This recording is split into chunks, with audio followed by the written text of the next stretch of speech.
சட்டவிரோதமான மீன்பிடியில் ஈடுபடுகின்ற ஆட்கள் இருக்கிறாங்க. அதன் காரணமாக இங்கே இருக்கின்ற பெருவாரியான சிறு தொழிலாளர்கள் பாதிக்கப்படுகின்றார்கள். இது தொடர்பாக நாங்கள் பல தடவை சம்பந்தமாக பேசுகிறோம், பேச்சுவார்த்தை நடத்தியிருக்கிறோம். விசேடமாக நேவி, போலீஸ், பாதுகாப்பு படைகள் உள்ளிட்ட மக்கள் முகம் கொடுக்கின்ற, மீனவர்கள் முகம் கொடுக்கின்ற பிரச்சனைகள் தொடர்பாக பேசிக்கொள்வதற்கும் அதற்கான முடிவுகளை எடுப்பது. நான் நினைக்கின்றேன், கடந்த முறை நாங்கள் பேசப்பட்ட பல்வேறு விடயங்கள் பூரணமாக இன்னமும் தீர்வு காணப்படாவிட்டால் கூட நாங்கள் ஒரு உத்தரவாதத்தார் இங்கே இருக்கின்ற மீனவ சங்க தலைவர்களுக்கு நாங்கள் சொல்கிறோம், நாங்கள் உண்மையிலேயே இந்த பிரச்சனைகளை தீர்ப்பதற்கான அணுகுமுறையை கையாளுவது, அது இந்த விவாதம் வேண்டாம். அப்போ அதனால் வந்து விசேடமாக அதை போன்று ஒன்று சொல்லிக்கொள்ளணும். அதே போன்று இங்கே இருக்கின்ற கடல் தொழிலாளர்கள், நாங்கள் கடல் தொழில் மாத்திரமல்ல, உண்மையிலே முல்லைத்தீவு மாவட்டம் என்பது உங்களுடைய மாவட்டம்.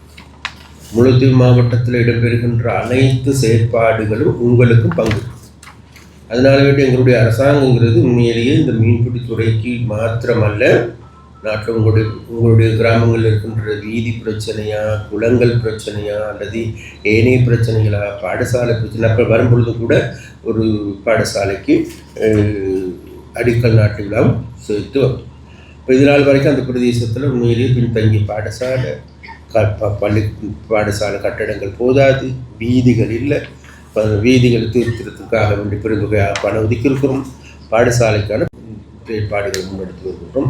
அதே போன்று உங்களுக்கு எல்லாருக்கும் சரித்திரம் மிக்க பாலமாக இருக்கின்ற வட்டுவாகல் பாலம், அது இன்னைக்கு அடுத்த வருடம் செய்து முடிக்கணும். பெருவாரிய வடைமுடி தான் எதிர்பார்க்குறோம். அப்போ அந்த வகையில் இருந்து அடுத்து நாங்கள் எதிர்காலத்தில் நாங்கள் பார்க்குறோம் கோப்பிலாயிலையும் பாலத்தை அமைக்கிறதுக்கு. அப்போ அந்த மாதிரியான செயற்பாடுகளை நாங்கள் முன்னெடுக்கின்றோம். நீங்கள்லாம் சொன்னாலும் சொல்லாவிட்டாலும் கூட இங்கே சட்டவிரோதமான மீன்பிடியில் ஈடுபடுகின்ற ஆட்கள் இருக்கிறாங்க. அதன் காரணமாக இங்கே இருக்கின்ற பெருவாரியான சிறு தொழிலாளர்கள் பாதிக்கப்படுகின்றார்கள். இது தொடர்பாக நாங்கள் பல தடவை சம்பந்தமாக பேசுகிறோம், பேச்சுவார்த்தை நடத்தியிருக்கிறோம். விசேடமாக நேவி, போலீஸ், பாதுகாப்பு படைகள் உள்ளிட்ட அனைவரோடு நாங்கள் அண்மையிலும் கூட பாராளுமன்றத்தில் சம்பந்தமாக பேசி இறுதியாக நாங்கள் முடிவெடுத்து அந்தந்த மாவட்டங்களில் இருக்கின்ற கடற்படையை இணைத்து கொண்டு, அங்கே இருக்கின்ற போலீஸாரை இணைத்து கொண்டு அதுக்கான ஒரு குழுவை உண்டாக்கத்துக் கொள்வதற்கான முடிவுகளை நாங்கள் எடுத்துக்கொள்கிறோம்.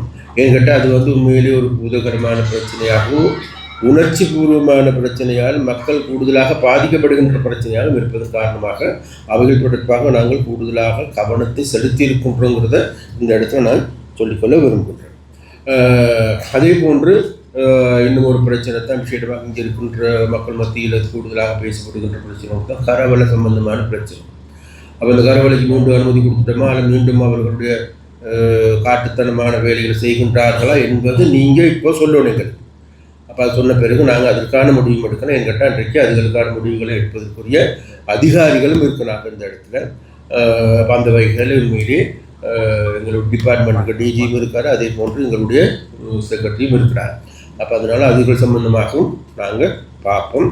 அது மாத்திரமல்ல, நான் நினைக்கிறப்ப எங்களுடைய நெக்டா நிறுவனத்தின் மூலமாக எதிர்வரும் காலங்களில் நாங்கள் இந்த கேஜ், அதாவது கூடுகள் அமைத்து மீன்பிடிக்கின்ற உங்களுடைய குளங்களில், நன்னீர் மீன்களுக்கு குளங்களுக்கு நாங்கள் மீன்பிடி முறையை நாங்கள் எதிர்வரும் காலங்களில் நான் நினைக்கிறோம் 20 கேஜிக்கு மேலே, 20 கூடுகளுக்கு மேலே நாங்கள் கையளிக்கிறதுக்கு இருக்கிறோம்.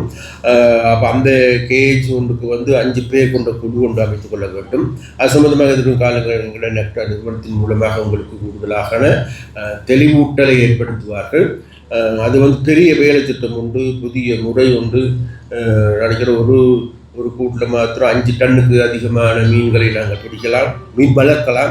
அப்போ அதற்கான வளர்க்குறதுக்கு அதுக்கெல்லாம் 70 லட்சத்துக்கு மேலே செலவாகுது. அப்போ அந்த 70 லட்சத்தையும் நாங்கள் ஆரம்ப கட்டத்தில் நாங்கள் தருவோம். ஏன்னா அதுக்கு பிறகு நீங்கள் அதுகளை தொடர்ந்து நீங்கள் ரிவால்விங் ஃபண்ட் மாதிரி வச்சுக்கொண்டு தொடர்ச்சியாக அவைகளை பராமரிப்பதற்கு புதிய முறையில் செய்து கொள்வதற்கு மேலதிகமாக தேவையாக இருந்தால் உங்களுடைய கூடுகளை விரிவாக்கம் செய்து கொள்வதற்கான எதுவான நடவடிக்கையும் எடுக்கலாம். அப்போ அதனால நாங்கள் பார்க்கணும்னு இன்றைக்கி இந்த கடல் மாத்திரமல்ல, உண்மையிலே கடலை விட எங்களுக்கு பெருவாரியான பெரிய குளங்கள்லாம் இருக்கட்டும், அந்த குளங்கள்லாம் இன்றைக்கு சரியான முறையில் பராமரிக்க அதனுடைய பயன்பாடுகள் எடுக்கப்படாமல் இருக்கின்றது. அதுகள் சம்பந்தமாக நாங்கள் கவனத்தை செலுத்திருக்கின்ற விஷயமாக நாங்கள் அதில் முல்லைத்தீவு மாவட்டத்துக்கு தான் கூடுதலான கூடுகளை கொடுப்பதற்கு நாங்கள் தீர்மானிச்சிருக்கோம். அப்போ அதனால் இங்கே இருக்கின்ற குளங்கள் உள்ளுக்கு சென்று அவைகளை அமைத்துக் கொள்வதற்கு அது கடலையும் அமைக்கலாம். அது சம்பந்தமாக இருக்கிற காலங்களில் எங்களுடைய லக்டா நிறுவன அதிகாரிகள் நீங்கள் அந்த சங்கங்கள் ஊடாக நாங்கள் சந்தித்து அந்த சங்கங்கள் ஊடாக நாங்கள் இதில் கலந்துரையாடி அது தொடர்பாக மேலும் தெளிவூட்டி 5 பேர் கொண்ட, அதாவது ஒரு கூட்டு 5 பேர் இருக்கோம் கட்டாயம். எங்கிட்ட அது தனிநபர்களுக்கு இல்லை, ஒரு கூட்டாக இருக்கின்ற ஆட்களுக்கு மாத்திரம்தான் நாங்கள் அளிக்கிறது. அப்போ அந்த செயற்பாடுகள் முன்னெடுத்து 6 மாதத்துக்கு ஒரு தடவை உங்களுக்கு நிச்சயமாக குறைஞ்சது ஒருத்தருக்கு மாத்திரம் 2 லட்சம் 3 லட்சம் ரூபாய் சம்பாதிக்கக்கூடிய அளவுக்கான வருமானத்தை தேடிக்கொள்ளக்கூடிய ஒரு முறை ஏற்படும். அப்போ அந்த இதுகளையும் கவனத்தில் செலுத்துவோம் என்று கேட்டுக்கொண்டு, அதே போன்று இங்கே இருக்கின்ற ஏனைய பிரச்சனைகள் தொடர்பாக நாங்கள் கலந்துரையாடுவோம். அதனால இது டிசிசி இல்லை, இது ஃபிஷரிஸ்க்கான டிசிசி. மேலதிக செய்திகளுக்காக எமது யூடியூப் தளத்தை சப்ஸ்கிரைப் செய்யுங்கள்.